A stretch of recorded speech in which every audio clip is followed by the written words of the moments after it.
Meaning of FDA. FDA. FDA. FDA. FDA. FDA stands for the Food and Drug Administration, a federal agency of the United States Department of Health and Human Services. Its main role is to protect public health by ensuring the safety, efficacy, and security of drugs, medical devices, food, cosmetics, and other products.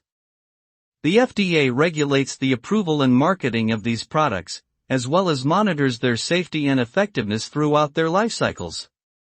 Its mission is to promote and protect public health through a science-based regulatory process that balances benefits and risks, and operates in an open and transparent manner.